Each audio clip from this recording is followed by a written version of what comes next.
ॐ बंसी विभूषितकरा नवनीरदाभात् पीताम्बरादरुडबिम्बफलाधरोष्ठात् पूर्णेन्दुसुन्दरमुखादरविन्दनेत्रात् कृष्णात् परं किमपि तत्त्वमहं न जाने। नारायणं नमस्कृत्य नरं चैव नरोत्तमं देवीं सरस्वतीं व्यासं ततो जयमुदीरयेत्। अथ एकोनविंशतितमोऽध्यायः। सुतजी महाराज जो दिव्य आसनमा बसेर सम्पूर्ण प्रकारका ऋषि मुनिहरूलाई सम्पूर्ण प्रकारका ब्राह्मण गणहरूलाई लोक कल्याणका निम्ति अधिक मासको महिमा श्रवण गराउँदै आइराख्नु भएको छ। यसै प्रसङ्गमा सम्पूर्ण प्रकारका तपस्वी ब्राह्मणहरूलाई लक्षित गरेर सुतजी महाराजले भन्नुभयो, हे तपस्वी ब्राह्मणहरू हो, हे लोक कल्याणका लागि तपस्यालाई नै आफ्नो धन बनाउनु भएका सम्पूर्ण ब्राह्मण गणहरू यस्तो भनिरहेका प्राचीन मुनि नारायणलाई मुनिहरूमा उत्तम नारद मुनिले मिठो बोलीले प्रसन्न पार्दै भन्नुभयो। ती जुन दृढ धनवा नाम गरेका राजा थिए, तिनको पूर्व जन्ममा सुदेव नाम गरेको ब्राह्मण हुँदाखेरिको त्यो सम्पूर्ण प्रसङ्गहरू सुन्दा नारदजी महाराज अत्यन्त प्रसन्न हुँदै फेरि ती जुन मुनि हुनुहुन्छ नारायण उहाँलाई लक्षित गरेर सोध्नुहुन्छ, हे ब्राह्मण, हे नारायण, तपस्याका खानी सुदेव ब्राह्मणलाई देखेर प्रसन्न भएका विष्णु भगवानले त्यसपछि उनका प्रश्नहरूमा उत्तर के दिनुभयो? मैले कहाँबाट मरेको पुत्र समेत जीवित पाएँ, त्यसै गरेर मैले सम्पूर्ण प्रकारका सुखहरू कहाँबाट प्राप्त गरेँ भन्ने ती सुदेव नाम गरेका ब्राह्मणको प्रश्नको उत्तरमा भगवानले के भन्नुभयो मलाई अत्यन्त छिटो श्रवण गराउनुहोस् हे तपोनिधि। त्यो उत्तर मलाई भनिदिनुहोस्। यस्तो नारदजी महाराजको बिन्ती सुनिसकेपछि मुनि श्री नारायणले भन्नुभयो, यस्ता प्रकारले महात्मा सुदेव ब्राह्मणले निवेदन गरिएका भक्तवत्सल अर्थात् भक्तहरूलाई अत्यन्तै प्रेम गर्ने भक्तहरूका उपर अत्यन्त प्रकारका खुसीहरू बर्साउने, त्यसै गरी कृपाहरू बर्साउने त्यस्ता भगवानले आफ्ना मिठा वचनहरूले सुदेवलाई प्यारो गर्दै उत्तर दिनुभयो।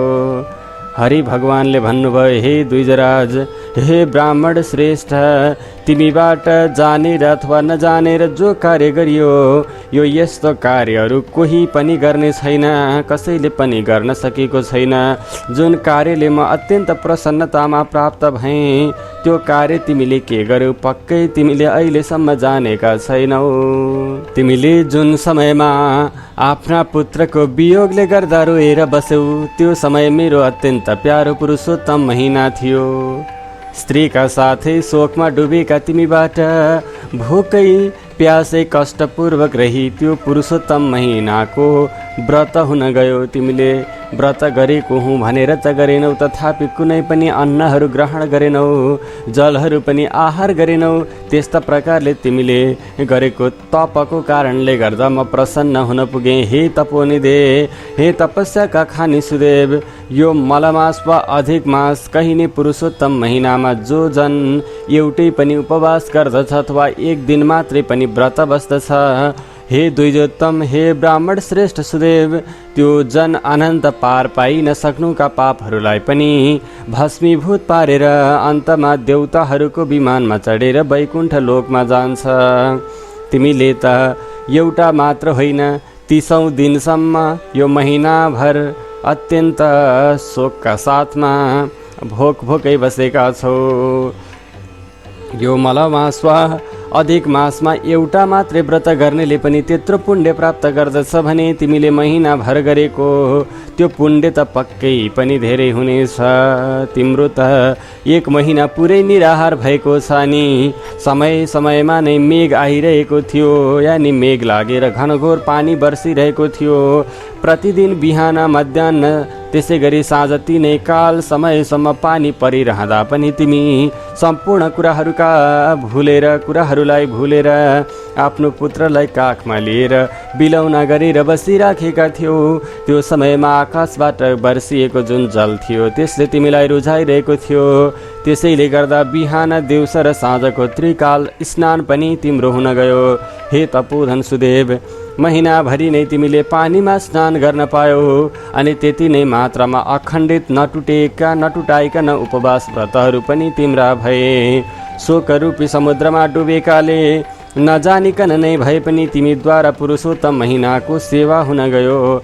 भगवानको जसले भक्तिपूर्वक पूजन गर्दछन् अथवा जानेर नजानेर पनि भगवानका समयको सेवा गर्दछन्, भगवानका महिनाहरूको सेवा गर्दछन्, उनीहरूले अवश्य पनि फल प्राप्त गर्दछन्। गरेको भक्ति, गरेको उपवास कहिल्यै पनि खेर जाँदैन। तिमीले गरेको यो जुन व्रत रहेको छ, यो साधना रहेको छ, यसको प्रमाण गर्न कसले सक्ला र? उहिलेको समयमा यो पुरुषोत्तम महिनाको कति शक्ति रहेको रहेछ, यो भक्तिमा कति शक्ति रहेको रहेछ। त्यसै गरी यसमा जनहरूले व्रत बस्दछन्, उपवासहरू गर्दछन्, यसमा कतिको महत्त्व रहेछ त भन्ने जाँच्ने उद्देश्य भएर ब्रह्माजीले एउटा तराजुमा एकापल्टीको पल्लामा वेदले कहिएका अन्य जति साधनहरू छन्, यज्ञ यागादि छन्, तिनीहरूलाई सबैलाई थुपारेर अनि अर्कोपट्टिको पल्लामा पुरुषोत्तम भगवानको जुन महिना रहेको छ त्यो मासको व्रतफललाई राखेर तौलनु भयो। ब्रह्माजीले अघि देवताहरूका सामने त्यसरी तौलिँदा ती वेदका साधनहरू, अन्य जुन व्रत यागादिहरू रहेका छन् ती सम्पूर्ण कुराहरू हल्का भए। पुरुषोत्तमको व्रतफल नै भारी हुँदो भयो। त्यसै कारण पृथ्वी तलमा रहने मनुष्यहरूले पुरुषोत्तम महिनाको अत्यन्त भक्तिपूर्वक पूजा आराधना गरून्, व्रत कथा सुनुन्, यो समयभर शुद्ध भोजन गरून्, जसरी सकिन्छ त्यसरी भगवानको आराधना गरून्। हे तपोधन, तपस्याका धनी सुदेव, यद्यपि पुरुषोत्तम महिना त सबै ठाउँमा छ, पृथ्वीमा मात्र होइन लोकमा यो महिना छ, तथापि यस पृथ्वी तलमा पूजिएको पुरुषोत्तम मास अत्यन्त फलदायक हुन्छ। त्यसै कारण हे वत्स, हे बाबु, यतिखेर तिमी सब तरहले धन्य छौ, किनकि तिमीले यस पुरुषोत्तम महिनामा अति कठोर अथवा भयङ्कर रूपले तपस्या गरेका छौ। यो तपस्या तिमीलाई फलदायी हुनेवाला छ।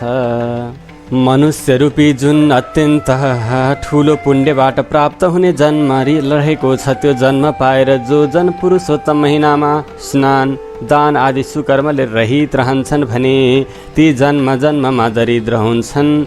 यस्तो प्रकारको महिमा रहेको छ। त्यसकारण जो मनुष्य सब तरहले पुरुषोत्तम मासको सेवा गर्दछ, त्यस्तै गरेर व्रत उपवास बस्दछ, मेरा दिव्य लीलाहरूको श्रवण गर्दछ, त्यो मनुष्य मेरो प्रिय पात्र हुन्छ, धन्य हुन्छ र त्यो यो लोकमा पनि भाग्यमानी हुन्छ भने अन्तमा वैकुण्ठ धाममा प्राप्त हुन्छ। अनि नारायणले भन्नुभयो, हे मुनि नारद, यति सुदेवलाई भनेर जगदीश्वर हरि भगवान तुरुन्तै गरुडमा चढेर झलझलाकार रूपमा झलझलाइरहेको जगमगाइरहेको वैकुण्ठ लोकमा जानुभयो। अनि पत्नी सहितका सुदेव चाहिँ पुरुषोत्तम महिनाको सेवाका प्रभावले मरिसकेपछि पनि पुनर्जीवन प्राप्त गरेको छोरालाई देखेर रात दिन अत्यन्त खुसी भए। भगवान प्रतिको प्रेम पनि बढ्दै गयो। मैले थाहा नै नपाइकन मबाट पुरुषोत्तम महिनाको सेवा हुन गयो।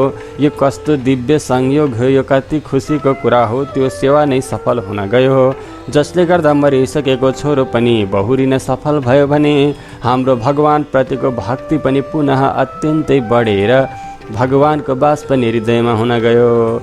अहो आश्चर्य छ, यस्ता प्रकारको महिना कहिल्यै पनि न देखिएको थियो न सुनिएको थियो। देखेको सुनेको कतै थिएन, यस्तो महिमाको हो कतै पनि ज्ञान भएको थिएन। यस्ता प्रकारले आश्चर्यले चकित हुँदै प्रत्येक त्यो पुरुषोत्तम महिनालाई राम्रोसित पुज्न लागे। हरेक 3 वर्षमा आउने त्यो पुरुषोत्तम महिनालाई तन मन वचन कर्मले पूजन गर्न लागे, आराधना गर्न लागे। पत्नी सहितका ब्राह्मण श्रेष्ठ सुदेव पनि त्यो छोराका साथमा अत्यन्त प्रसन्न रहन्थे। सुदेवका छोराले पनि आफ्ना असल कामहरूले बाबुलाई प्रसन्न पारे। आफूले जुन यज्ञहरू गर्दथे त्यसमा पनि उनले राम्रा कर्महरू गर्दथे भने वेद ध्यानमा पनि उनले अत्यन्त राम्रो गरेर सबैका सामु राम्रो प्रभाव छोड्न थाले। विद्या लगायत शील संस्कार लगायतका सम्पूर्ण क्षेत्रमा पनि उनको सफलताले आफ्ना बाबुआमालाई अत्यन्त प्रसन्न तुल्याइदियो। त्यसपछि कर्म मार्गबाट प्राप्त हुने फलहरूमा रुचि त्यागेर केवल एउटै भक्ति मार्गमा रुचि राख्ने ती सुदेवले पुरुषोत्तम मासलाई र प्रतिदिन भगवान श्री विष्णुलाई स्तुति गर्दै आदरका साथ पूजा गर्न थाले। पति पत्नीको त्यो पूजनले गर्दा भगवान प्रसन्न हुँदै जानुभयो। सर्वश्रेष्ठ पुरुषोत्तम महिनामा सारा दुःख नाश गर्ने ठानेर त्यस महिनामा स्त्रीका साथै रहेर विभिन्न प्रकारका भगवानका मन्त्रहरूको जप गर्न सके। त्यस्तै गरेर भगवानलाई लक्षित गरेर हवनहरू गर्न सके भने विभिन्न प्रकारका पूजन विधिद्वारा श्रीकृष्णलाई त्यसै गरी लक्ष्मीनारायण लगायत सम्पूर्ण देवी देवताहरूलाई पूजन अर्चना गर्न थाले। यस्ता विभिन्न कार्यहरूले गर्दा श्री भगवान हरि पनि अत्यन्त प्रसन्न हुनुभयो। यस्तै प्रकारले रहेर 1000 वर्षसम्म निरन्तर संसारका सारा विषय भोगहरूलाई भोगेर स्त्री सहितका द्विजोत्तम ब्राह्मण श्रेष्ठ आफ्नो पुण्यको प्रभावले गर्दा उनै भगवान विष्णुको परमधाम वैकुण्ठ लोकमा जाँदा भए। यो यस्तो प्रकारको लोक थियो जसमा हजारौं वर्षसम्म तपस्या गरेर ऋषिमुनिहरूले पनि त्यो लोकलाई प्राप्त गर्न सक्दैनन्। त्यस्तै गरेर विभिन्न प्रकारका यज्ञहरू गरेर पनि त्यसको फलबाट त्यो क्षेत्रमा जान सम्भव छ। विभिन्न प्रकारका योगीहरूका लागि पनि दुष्प्राप्य छ भने ती भारे भुरे यज्ञ गर्नेहरूले कसरी त्यो ठाउँलाई प्राप्त गर्न सक्दा हुन्। तर उनीहरूले सानो दुःखको प्रभावले अथवा सानो व्रतको प्रभावले अथवा पुरुषोत्तम मासको सेवाको प्रभावले त्यो लोकलाई प्राप्त गरे। जुन लोकमा गएर हरि भगवानका नजिकमा बस्नेहरू न कुनै प्रकारको शोक चिन्तामा रहन्छन् त्यस्तो वैकुण्ठ लोकमा गएर त्यहाँका सारा सुख भोग गरेर फेरि यो संसारमा केही लीला गर्ने उद्देश्य भएर अथवा भगवानको निर्देशन भएर पत्नी गौतमी सहितका ती सुदेव ब्राह्मण श्रेष्ठ त्यहाँबाट पृथ्वीमा गएर फेरि पनि जन्म लिए। उही सुदेव नै यतिखेर दृढधन्वा नामले प्रख्यात तिमी पृथ्वीको राजा भएका छौ। उतिखेर गरेको पुरुषोत्तम महिनाको सेवन व्रतादिले यतिखेर तिमी समस्त समृद्धिको भोग गर्ने भोक्ता भएको छौ। यसरी पूर्वजन्मको सम्पूर्ण प्रकारको महिमाहरू श्रवण गराउँदै पूर्वजन्मका सम्पूर्ण प्रकारका कहानीहरू बताउँदै वाल्मीकि नाम गरेका मुनिले ती दृढधन्वा नाम गरेका राजा जो आफूलाई सुगाले भनेको वचनले गर्दा म कुन प्रकारको मार्गमा छु, अब म कुन मार्गमा लाग्नु पर्दछ, त्यो सुगाले मलाई दिन खोजेको फल के हो, मेरो भगवान प्रतिको भक्ति के भइराखेको छ भनेर बुझ्ने प्रसङ्गमा ती वाल्मीकि नाम गरेका मुनिले बताउँदै जान थाल्नुभयो। हे राजन, यी पटरानी पहिलेकी पतिव्रता नै गौतमी हुन्। जो गौतमी थिइन् सुदेव ब्राह्मणका साथमा उनी नैसँग तिमीहरू दुईजनाको अत्यन्त प्रेम भएको कारणले गर्दा यहाँ पनि सँगै आएको यस्तो देखिएको छ। हे भूपाल, हे राजन, मलाई जो सोधेका हौ त्यो सब कुरो तिमीलाई बताइयो।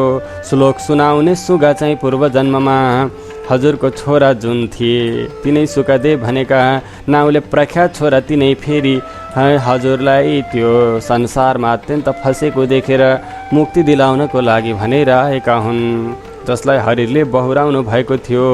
उनले 12,000 वर्षको आयु भोगेर वैकुण्ठ लोकमा गएका थिए। त्यही सुकदेवले नै जङ्गलमा रहेको तलाउको तटमा भएको बरको रुखमा बसेर आफ्ना पूर्वजन्मका पिता विषयरूपी सर्पले दूषित भएको संसार सागरमा डुबेका तिमीलाई नै त्यहाँ आएको देखेर अत्यन्त दयाले पग्लिएको त्यो सुगाले सोचे कि यदि मैले यी राजालाई ज्ञानको बोध गराइन भने अर्थात् म पनि पापले बाँधिने छु। जुन छोरो आफ्ना पितालाई, आफ्नी मातालाई अथवा आफ्नो कुललाई पुन नाम गरिएको नरकबाट रक्षा गर्दछ त्यो नै वास्तविक पुत्र अर्थात् छोरो हुन्छ अथवा छोरी हुन्छ भन्ने मेरो अर्थज्ञान पनि आज बेकार नै हुनेछ। यस्तो प्रकारले सोच विचार गरेर आफ्ना पूर्वजन्मका पितालाई उपकार गर्दछु भन्ने निश्चय गरेर हे राजन दृढधन्वा, त्यो सुगाले त्यस्तो वचन बोलेको हो।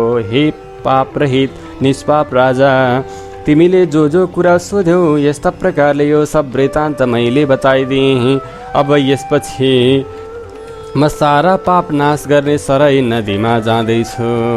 आफूलाई जन्म जन्मान्तरका ती सम्पूर्ण प्रकारका लीलाहरू श्रवण गराइसकेपछि त्यसपछि जुन वाल्मीकि नाम गरेका मुनि जान्छु भन्न लाग्नुभयो, त्यसपछि ती दृढधन्वा नाम गरेका राजाले उहाँलाई प्रणाम गर्दछन्। मुनि श्री नारायणले भन्नुभयो, यस्ता प्रकारले धेरै समयसम्म ती प्रख्यात यशस्वी राजा दृढधन्वाको पूर्वजन्मको चरित्र बताएर जान थालेका वाल्मीकि मुनिलाई नम्रतापूर्वक प्रार्थना गरेर असङ्ख्य पुण्य भएका ती राजाहरूका पनि राजाधिराज दृढधन्वाले वाल्मीकि नाम गरेका मुनिलाई ढोक्दै आफूसँग जे पनि केही जिज्ञासाहरू रहेको उद्देश्य गरेर केही अरू कुराहरू पनि जान्ने उद्देश्यसहित उहाँका चरण कमलमा साष्टाङ्ग प्रणाम गरेर केही कुराहरू सोध्नको लागि प्रारम्भ गर्दा भए। जय जय श्री बृहन्नारदीय पुराणे पुरुषोत्तममास माहात्म्ये श्रीनारायण नारद संवादे वाल्मीकिनोक्त दृढधन्वोपाख्याने पुरुषोत्तममास माहात्म्य कथनं नामैकोनविंशतितमोऽध्यायः।